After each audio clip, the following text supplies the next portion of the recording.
का स्वागत करती हूँ। चलिए शुरुआत करते हैं कुछ देश दुनिया की खबरों से। नमस्कार। आज जिस विषय पे हम बात करने के लिए आए हैं वो विषय है कि मेरा शहर इतना गंदा क्यों है।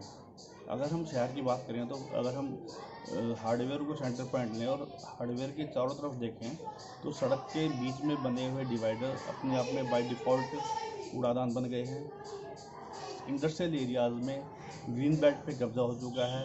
सर्विस रोड उद्योगपतियों के पार्किंग में काम आ रही है। ऐसे में जब हम बात करते हैं शहर के सौंदर्यीकरण की या शहर को एक अच्छा बनाने की, तो वहाँ पे हम कहाँ स्टैंड करते हैं। इसके लिए आज हमारे साथ बात करने के लिए हैं आनंद कांत भाटिया, जो नगर निगम में आरटीआई के माध्यम से और जागरूकता के माध्यम से काफ़ी एक्टिव रहते हैं। इनसे जानने की कोशिश करेंगे कि ऐसा क्यों होता है। क्या जो शहर में जो बाय डिफ़ॉल्ट कूड़ादान बने हुए हैं सड़कों के बीच में, क्या वो प्रशासन को, शासन को, पार्षद से लेके मंत्री तक को समझ में दिखाई नहीं देते, या फिर एक जानबूझ के शहर को एक किस्म से गंदा करने के लिए छोड़ दिया गया है। भाटिया साहब, हम आपसे जानना चाहेंगे, जो जब टेंडर छूटता है, किसी चीज़ का टेंडर एलोकेट होता है, तो उस टेंडर में क्या क्या चीज़ें होती हैं। क्या जो जिस चीज़ की हम डिवाइडर की बात कर रहे हैं उसमें इंक्लूड होता है या उससे अलग होता है।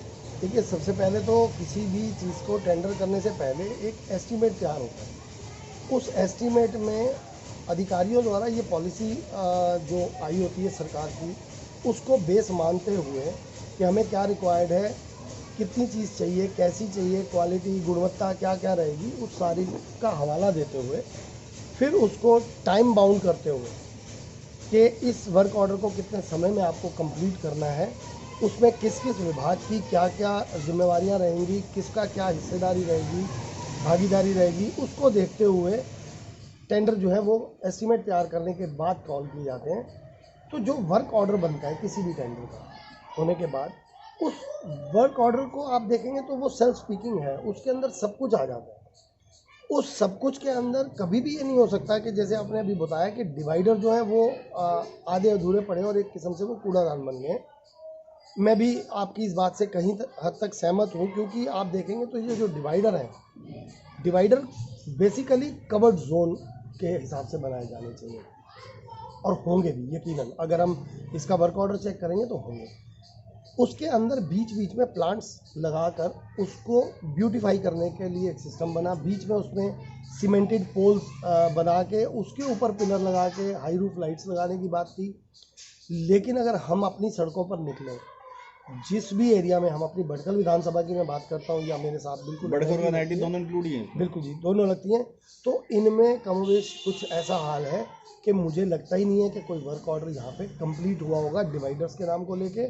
और सबसे भयंकर जो चीज़ मुझे दिखती है वो ये दिखती है कि डिवाइडर्स आप देखेंगे ना तो वो खुल गए हैं। खुलने के बाद क्या हुआ है कि उनकी चोंचें बाहर निकल गई हैं। जो लोग रूटीन में उस सड़क को यूज़ करते हैं, उनका तो माइंड सेट कहीं हो जाता है कि आगे आने वाला लैब के अंदर ये मुझे देखने को मिलेगा। लेकिन जो रात को देर सवेर ट्रांसपोर्टेशन की गाड़ियाँ बाहर से शहर में आती हैं, या ये पीछे वाली हमारी बेल्ट है सब्जी मंडी से जो आप लेके चलते हैं अनाज गोदाम वाली, इसमें आप देखेंगे तो सारे डिवाइडर्स खुले हुए। एक्सीडेंट होने के चांसेस तो बने ही हुए, एक्सीडेंट होते भी हैं। तो ये चीज़ तो इसी तरीके से। अच्छा सर, जब हम एक बेसिक सवाल है जो हर शहरी के दिमाग में आता भी होगा, वो लोग ध्यान नहीं देते होंगे या एक्सप्रेस नहीं कर पाते होंगे कि मेरा शहर गंदा क्यों है। आपको रीज़न क्या लगता है? क्या हमारे जनप्रतिनिधि या अधिकारी इसको देखते नहीं हैं? देखिए, सबसे पहले मैं इसमें दोषी नागरिक को मानता हूँ। मैं खुद गंदा हूँ, तभी मेरा शहर गंदा है। चैरिटी बिगिंस फ्रॉम होम, ये बहुत पुरानी कहावत है। अगर मैं अपने घर से निकलने वाले कूड़े कचरे को, इको ग्रीन की गाड़ियाँ हमारी चल रही हैं, सरकार द्वारा दी गई हैं, प्रशासन उस पर निगाह रख के बैठा है। हमें अगर गाड़ी नहीं आ रही है तो उसके बारे में जानकारी अपने जनप्रतिनिधियों को देनी है। अदरवाइज़ अगर वो गाड़ी आ रही है तो मैं क्यों ये नहीं करता कि उसी गाड़ी में मेरा कचरा जाए। हम उस व्यक्ति को तो 50 रुपये या 100 रुपये अगर मांगता है तो हम नहीं देना चाहते, लेकिन हम अपना स्कूटर उठा के थैली पैक करके, और वहाँ कहीं भी एक जगह बच चुकी होती है कोई, उसी में जाके गिर के आ रहे हैं। मुझे आज तक लोगों की ये बात समझ ही नहीं आई कि हम ऐसा क्यों स्टार्ट करते हैं। उसके बाद बारी आती है हमारी रेजिडेंट वेलफेयर एसोसिएशन की। जो कॉलोनी में खाली प्लॉट पड़े वो भी कूड़ादान ही हो गए अपना अपना। नहीं, वो आप ये देखिए ना कि जिसका मकान है उसको भी निगाह रखनी चाहिए कि मेरे यहाँ पे कूड़ा कचरा हो रहा है, इकट्ठा क्यों हो रहा है। जब लोगों को पता है कि ये तो डेड हो गया, आप इसकी बात करें, मैं आपको एक 3 नंबर का एग्जांपल देता हूँ। 3 नंबर की ESI चौक से लेके आप गुड़गांव की तरफ निकलिए तो आपके लेफ्ट साइड पे एक डॉक्टर खुराना है। एक डॉक्टर के साथ खाली पड़ा हुआ प्लॉट पूरी तरह से कचरे के ढेर में तब्दील हो गया। अब आप बताएं कि जो डॉक्टर स्वास्थ्य की दृष्टि से सब कुछ देखता है, उसने कहाँ तो शिकायतें नहीं लगाई होंगी, कहाँ उसने कुछ कहा नहीं होगा, लेकिन बावजूद उसकी कोई सुनवाई नहीं है, वो डंप यार्ड बन गया। नहीं, इसके लिए नगर निगम को नहीं चाहिए कि जो खाली जैसे हुड्डा में होता है, अगर आपका प्लॉट खाली पड़ा है तो उस पर एक्सटेंशन चार्जेस लगा के, उस पर फाइन लगा के उसको कहा जाता है कि भाई इसकी दीवारें ऊंची करो या फिर इसको कवर करो। सेम नगर निगम में भी होना चाहिए, है या नहीं है ऐसी कि भाई जो प्लॉट खाली पड़ा है उस पर कोई कूड़ा ना डाले, या फिर उसके मालिक को कहा जाए कि इसकी दीवारें ऊंची करके इसको प्रोटेक्ट करो, या कोई कूड़ा ना डाले इसमें। मेरी बात दर्शकों को भी आपके कड़वी लगेगी, लेकिन मेरा मानना ये है कि नगर निगम ही खत्म हो जाना चाहिए। एक अलग से बॉडी बने जिसके अंदर एडमिनिस्ट्रेटिव स्टाफ जो है वो डायरेक्ट सरकार को जवाबदेही उसकी हो। एटलीस्ट फरीदाबाद DC के पास होनी चाहिए कि आप ये बताएंगे कि आपको कितने काम करने थे, कितने नहीं करने थे। क्योंकि अभी क्या है, हम लोग जो हमारे राजनेता हैं वो अपनी राजनीति तक सीमित रह गए, जो हमारे समाज सेवी हैं वो समाज की सेवा को अब दूसरे परिदृश्य से देखते हैं कि राजनीति के परिदृश्य से देखते हैं। उन्हीं में से लोगों ने निकल के आके राजनीतिक लोगों के साथ जाना या उनकी जगह लेनी है। धार्मिक जो लोग हैं वो धर्म के नाम पर दूसरी डायरेक्शन में चल पड़े। तो जिन लोगों के कंधे पे ये जिम्मेवारियां थी शहर को संभालने की, वो लोग खुद ही अपने आप को कूड़ादान बना के बैठ गए। तो इसमें दोष किसको देंगे? मैंने इसीलिए बोला ये पहला नागरिक, उसके बाद जो हमारे सो कॉल्ड लीडर्स हैं, हमारे तथाकथित समाज सेवी धार्मिक लोग, ये जो सभी लोग अगर अपनी अपनी जिम्मेदारियां निभाने लग जाएंगी, मुझे नहीं लगता कि आपको 1 महीने से ज़्यादा लगेगा चेंजेस करने के लिए। RW है तो उन्होंने अपनी तरफ से कोई ऐसा सिस्टम नहीं बना रखा कि जी आप कचरा गेट से बाहर नहीं। गेट सबने लगा दिए सिक्योरिटी के कि हम जी गेट लगा रहे हैं सिक्योरिटी के। क्यों? क्योंकि हमको ये दिखाना है कि मेरे कार्यकाल में क्या क्या हुआ। लेकिन वो गेट कब खुलने कब बंद होने, किसको दिक्कत आ रही है किसको नहीं आ रही है, उसके ऊपर कोई गौर ही नहीं हो। इसलिए मैं कह रहा हूँ कि हर जो सामाजिक संस्था, धार्मिक संस्था और कई तरह की जो संस्थाएं हैं वो सब भी राजनीति का ही पार्ट एंड पार्सल होती जा रही है, जिसकी वजह से हम लोग आज यहाँ खड़े हैं। सर हम इंडस्ट्रियल एरिया में देखते हैं तो जो अगर हम 24-25 की बात करें, हमारे शहर का सबसे बड़ा इंडस्ट्रियल एरिया, ये जो उद्योगपति किसी भी मौके पर खड़े होकर प्रशासन को क्वेश्चन सुपड़ देते हैं, ये नहीं किया। लेकिन इन खुद उद्योगपतियों ने ग्रीन बेल्ट पे कब्जा किया हुआ है, वहाँ पे साइकिलों की पार्किंग बना दी, और जो सर्विस रोड है उसको उन्होंने अपने पर्सनल यूज में लिया हुआ है। क्या इन लोगों पे प्रशासन एक्शन क्यों नहीं दे रहा है? कहाँ कमी रह जाती है जो ये लोग इस पर कब्जा किए जा रहे हैं? देखिए, अगर आप नगर निगम का एक्ट पढ़ते हैं या HSVP का एक्ट पढ़ते हैं तो आपको दिखेगा कि उसके अंदर हर एक चीज़ के लिए सेक्शन वाइज डिटेल प्रोग्राम दिया हुआ है कि किस पे हम क्या करेंगे। लेकिन हमारी जो अफसरशाही है ना, वो आज भी वैसी है। कोई भी अपनी सीट को सिर्फ एक ही काम से छोड़ के बाहर जाता है। मैं बिल्कुल स्पष्ट बोलता हूँ, मुझे कोई शर्म नहीं आती है बोलने में। भ्रष्टाचार जहाँ था वहाँ से 21 हुआ होगा, 19 नहीं हुआ। जिस भी चीज़ को हम दबाने की कोशिश करते हैं ना, वो बढ़ के आती है। हमारी सरकार ने भी बहुत दिल से ये बोला कि भ्रष्टाचार को ख़त्म करेंगे, और उसके लिए काम भी हुआ। मैं खुद पार्ट एंड पार्सल हूँ सरकार का, इसलिए आपको बता सकता हूँ काम भी हुआ। लेकिन जो आम आदमी अधिकारी के पास पहुँचता है, बीजेपी की बात करें हम, यस, अगर आम आदमी जब अधिकारी के पास पहुँचता है, वो किसी नेता से बात नहीं कर रहा। हम बड़े खुले से उनको बोलते हैं कि आप हमें बताएं, अगर कोई आपसे मांग रहा है तो हमें पता चलेगा। वो ये कह के वापस आता है कि मैंने ये सोचा कि कल को और भी कोई काम होंगे तो मैं कैसे करवाऊँगा। तो स्टार्ट जो है, इसीलिए मैं बार बार बोल रहा हूँ कि अगर पब्लिक अवेयर हो जाए। मैं आज आपके चैनल के माध्यम से इन लोगों को बोलना चाहता हूँ कि आज आप देखें तो नगर निगम के पार्ट पर कितने अवैध निर्माण चल रहे हैं। जब नगर निगम इतनी शिकायतें लगने का बाद 340 शिकायतें तो अभी CM विंडो की आज से चंद रोज़ पहले कमिश्नर साहब ने स्वयं मानी है। पानी की समस्या उन्होंने बोला है कि है, सीवर की समस्या उन्होंने माना कि है, अवैध निर्माणों की शिकायतें उन्होंने बताया कि हैं। जब 340 CM विंडो पेंडिंग है तो सोचिए कि उससे पहले कितनी शिकायतें। इन बेसिक समस्याओं के बाद फिर शहर कहाँ बच जाता है, एक सुविधाएं कहाँ बच जाती है? मैं आपको वही बता रहा हूँ कि अगर ये सब चीज़ें इतनी पेंडेंसी में और उनको मालूम है, उनकी नज़रिए में है कि ऐसा सब कुछ गलत हो रहा है, तो उसके ऊपर जो नियमानुसार कार्रवाई होनी थी वो नहीं हो रही है। तो फिर लोगों को ये समझना चाहिए अब कोई कार्रवाई हो ही नहीं सकती तो हम लोग रिश्वत क्यों देना चाह रहे हैं। वो अपने पास अपने अड़ोस पड़ोस में किसी भी बनी हुई बिल्डिंग इमारत के प्रति आरटीआई लगा के उसके दस्तावेज ले लें, शिकायत लगा के ले लें, जब अपनी बारी आती है तो उनके सामने रख दीजिए इसका क्या किया था, जो जवाब उसके लिए वो हमारे लिए दें। ये जो अवेयरनेस है ये पब्लिक को लेनी बहुत ज़रूरी है। मैं तो चाहता हूँ कि कोई संस्थाएं ऐसी आए जो नागरिकों को अलग अलग विषय के ऊपर, कभी पुलिस डिपार्टमेंट के लिए, कभी एमसीएफ के लिए, कभी आपके हुडा के लिए, कभी किसी और डिपार्टमेंट के लिए अवेयरनेस कैंप्स लगाएं। जो ये ब्लड डोनेशन कैंप और अदर कैंप्स लगते हैं ना, इनसे हट के भी हमें ऐसे कैंप लगाने चाहिए जिनमें हमें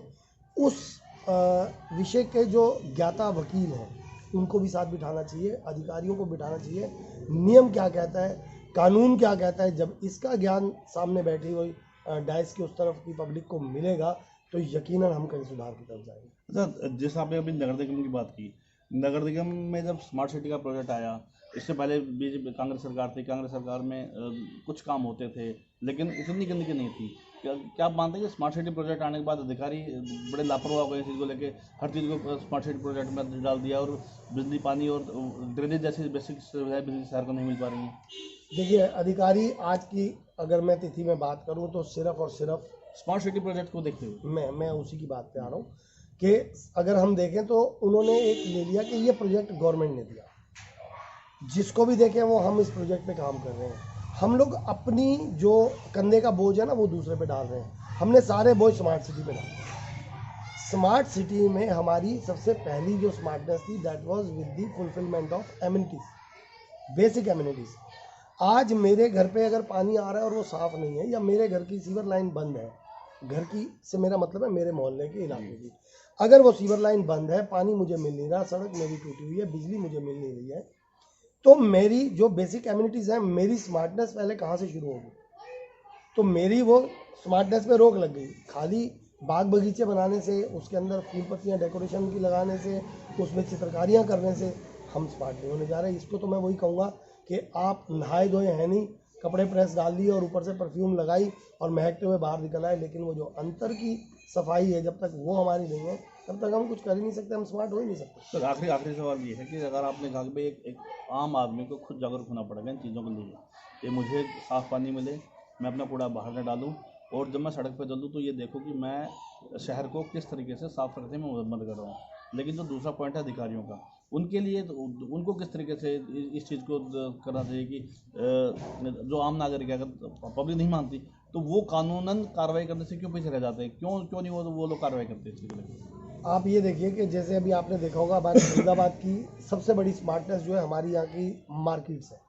आप जाओ आपको पता चलेगा हम कितने स्मार्ट हैं। एक दुकानदार ने दुकान के बाद 20-20 फुट, जिसके पास 10 फुट की दुकान है, उस 10 फुट की दुकान के बाद उसने 20 फुट बाहर जो है वो लिया।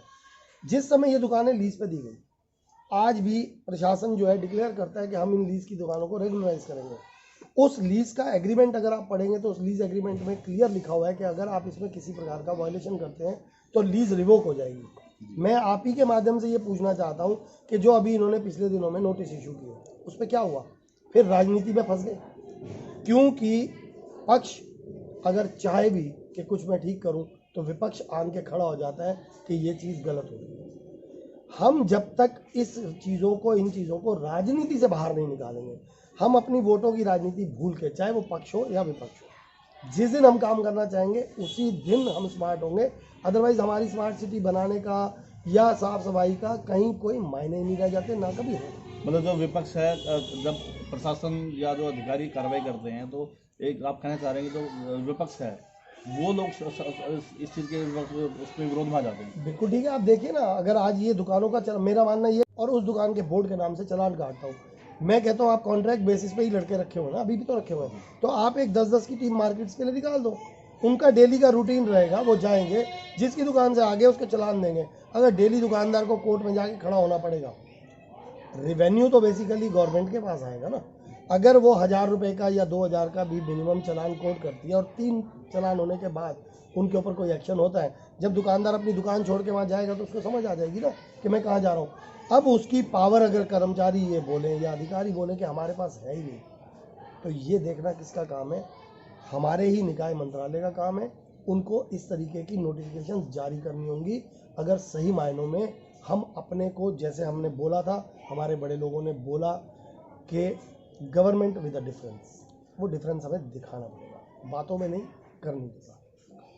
तो ये था कांत भाटिया, जिनका स्पष्ट तौर पर कहना है कि अगर आप अच्छा शहर चाहते हैं, अच्छा प्रशासन चाहते हैं या अच्छा एडमिनिस्ट्रेशन चाहते हैं, तो उसके लिए हमें खुद बाहर निकल के आना होगा और खुद अपनी आदतों में बदलाव करना होगा। सबसे पहले खबरें देखने के लिए हमारे चैनल को सब्सक्राइब करें और लाइक करें।